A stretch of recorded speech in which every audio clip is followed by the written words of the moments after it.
Designs. My name is Brenda Kay and I am the owner of Panda Boo Designs Planner Shop on Etsy. And today I wanted to do a little bit of a different video for you guys. I usually go hands only and thought I would do something a little different because I wanted to chat a little bit about a couple things. I'm going to really try not to make this too long, and I figure face-to-face might be the way to do that. I filmed this is my third time, and the two previous times I was at my desk with all of my natural light and just talked way too much. So I figured I would sit in my comfy planning chair where I spend most of my time with my planners and just chat a little bit and not have the opportunity to do any sort of flip through, and maybe that will make this longer, although I'm already chatting and it's a problem. Anyway, we're going to do a planner update. There is still quite the stack here next to me, but I'm going to kind of go through why, like, nothing's really changed, but everything's changed, if that makes any sort of sense, which it probably doesn't, so I'm going to explain. One thing I learned about myself really quickly, and we're only 18 days into the new year, and I fell into that, oh, new planners, new year, let's start a whole bunch of new planners. And I got a bunch of new planners for Christmas, and they were gifted to me with the thought that I would use them for work, for designing, not actually for planning, because I wanted these planners for designing. Well, but then I start feeling like, oh, but I want to use them because they're so pretty and they're brand new and you don't see a lot of people using them, so I want to play. Don't get me wrong, playing is fun. I love to play with planners. I mean, obviously, I'm a planner girl. I am a shop owner. I make stickers and planner supplies, and I like playing with planners. But if you're not being productive, if you're not getting things done, then it's not doing you any good to play with the planners. So, I still have quite the stack, as you can see. And we're just going to go through one by one. I'm going to tell you my thoughts around it and whether I am actually going to use it or if it's just going to be something for showcasing things for my shop. So, we'll just start at the top of the stack with the smallest one and work our way down. So this is an Annika Hanby Traveler's Notebook. It is, I believe it's actually an A6 size. I have only ever used pocket size inserts in this, or field note size inserts in this, and currently it houses some Moleskines.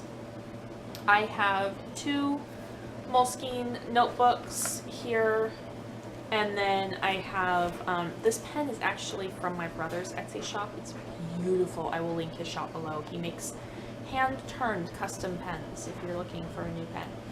Anyway, I made this particular notebook with some watercolor paper and copy paper inside, and then this is a Moleskine weekly. This is actually a 2017 weekly, and here's a little tip.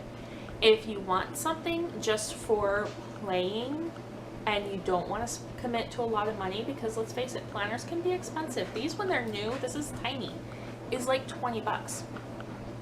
I got this one for $1.70 something, 71 on Amazon, and this is my hand lettering book. I am a patron and a big fan of Cindy Guntert-Aldo from Llamas Love Lettering, and she has a monthly lettering challenge, so that is what I am using this for. I'll just show you real quick. This is the only one I'm actually going to flip through. Well, I'll show you the inside of one other, but that's because there's a couple elements to it. But I just take each day and I write out whatever the letter is. So for this first month, I am working on my bouncy cursive lettering. So I can put that here each day, and then here I can decorate. I can either do a font or I can hand letter something. So this is my creativity journal. The Moleskines are old. They have random notes that I really don't need anymore, so I don't feel guilty painting over them or stickering over them or scrapbooking over them. So this is my creative journal, and it's small enough I can throw it in my bag if I know I'm going to be out, like, you know, a Starbucks date or whatever with myself, artist date, and I can play and not feel guilty about using up large amounts of paper by playing. The next one is a hardbound small Erin Condren. I am still intending to use this for homeschool. We have not started yet for this year. So it is an 18-month. I won't be using the first half of, the first part of it, obviously. But I already have information in here for Reese for his preschool, so I'm just going to go ahead and use it for that. Off to the side.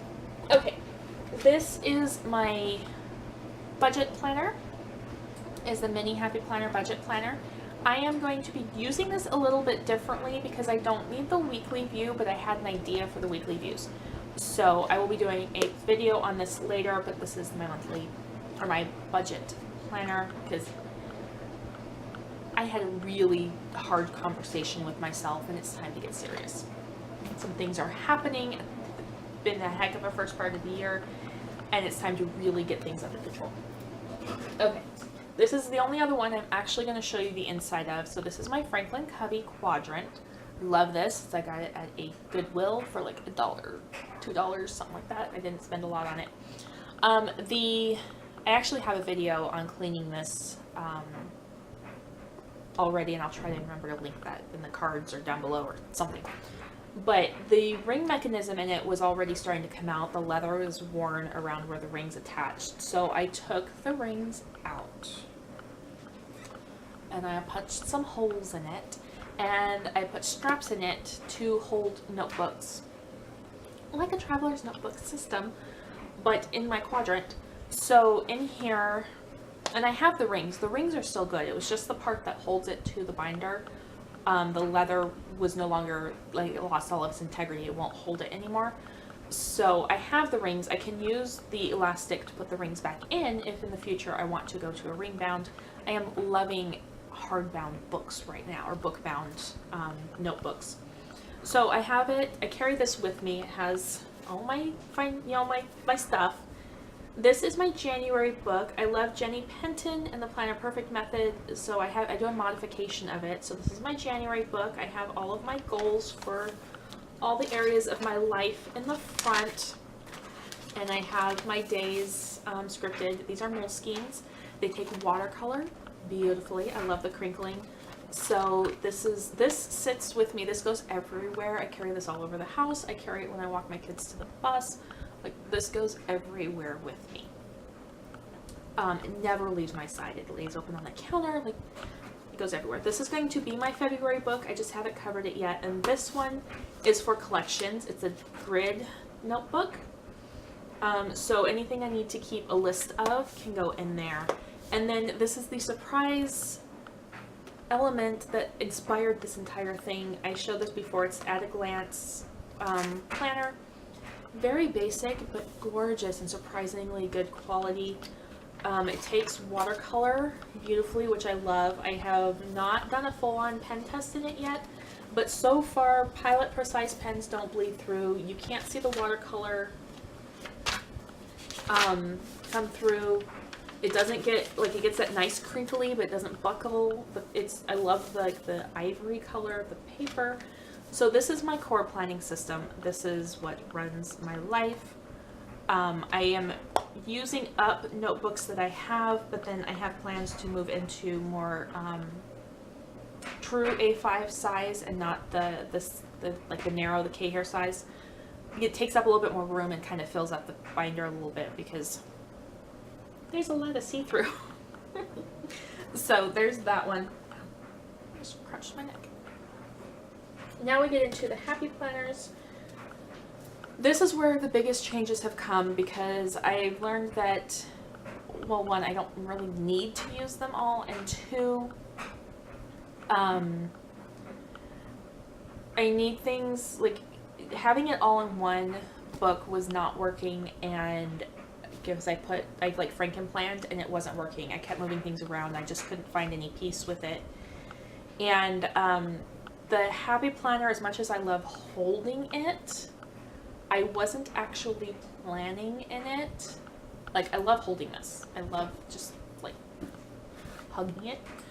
But I wasn't actually planning in it. And I don't know if it was because I had everything in there or if I didn't feel I could be my type of creative enough. If that sounds, that probably, that isn't right, but that's kind of, I think that's how I was feeling, like I had to plan in it a certain way.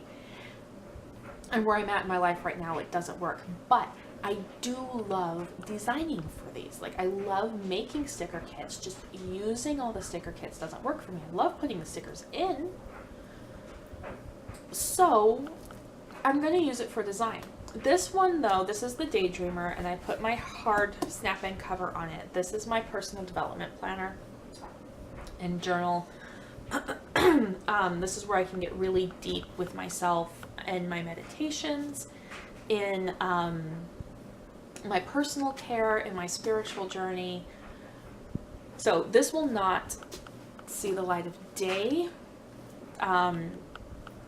This is where I'm allowing myself to just get really real with me and track me and like who I am. So I have the Daydreamer in here. I also have the 6-month wellness expansion pack, which I'll probably take the extra months out and only keep 1 month in there because it's really all I need at a time for that one, because I don't need to do any future planning that way. And then I have some other printouts and things I want to put in here. So that's what that is. And then these two, the Goal Getter and the Trendsetter. Now the Trendsetter, actually, I do like for social media planning. And that kind of helps to have that separated out, so I can take and on the to-do list, I can mark for the entire month the challenge prompts for any like Instagram challenges I want to do, and I can check off the ones that I either do or the prompts that I think, you know, oh, I can do something with that, then I can check it off. I can use the monthly view for scheduling YouTube, and then there's all the brainstorm and note-taking sheets for anything to do with that. So this works really well for social media. I am actually using them all. Sort of. This one, the Goal Getter, is for Etsy. So I can make my list of to-dos for Etsy. This is also for scheduling clients. I've been taking a couple weeks off because we were sick, but I do want to start scheduling clients again for cranial unwinding and aromatherapy, and I need to schedule some classes for finishing up my degree, and so this is really good for that, and I can set those kind of goals, those more specific goals for that. I also have in the back the 6-month expansion pack of the classic vertical happy planner, and that is strictly for sizing. Like, I won't plan in that. It's strictly for sizing stickers and showcasing things. So that is that one. This one isn't really a planner. It's the menu. I either want to call it a memory book or a menu book, and it's neither. It is a recipe book. I had this in when I had all the Franken plan together, and I never filled them out. Like, there was no point in me having it in there, because even if I carried the planner with me, I never took the time to fill things out when I was on the go anyway. So I'm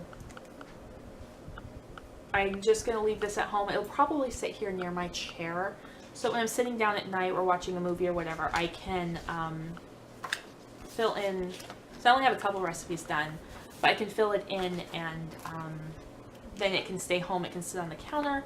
I will probably also put in here any homekeeping lists and things that are like reference stuff. So cleaning routines and household information, just whatever would go in a home management binder, will probably end up in here, because this is my home management book.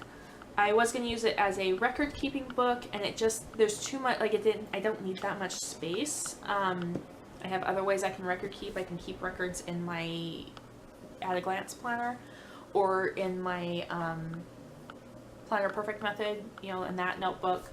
So this sits, but this lays beautifully flat on the counter, and it's perfect to fit in the like the little side counter I have that is the home, like, command center for our home.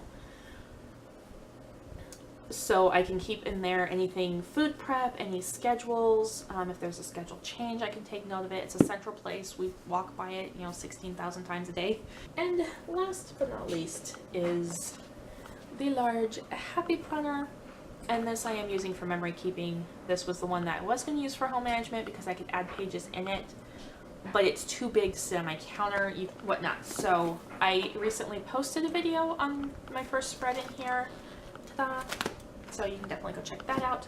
And that is it for the planner lineup or the planner update for mid-January.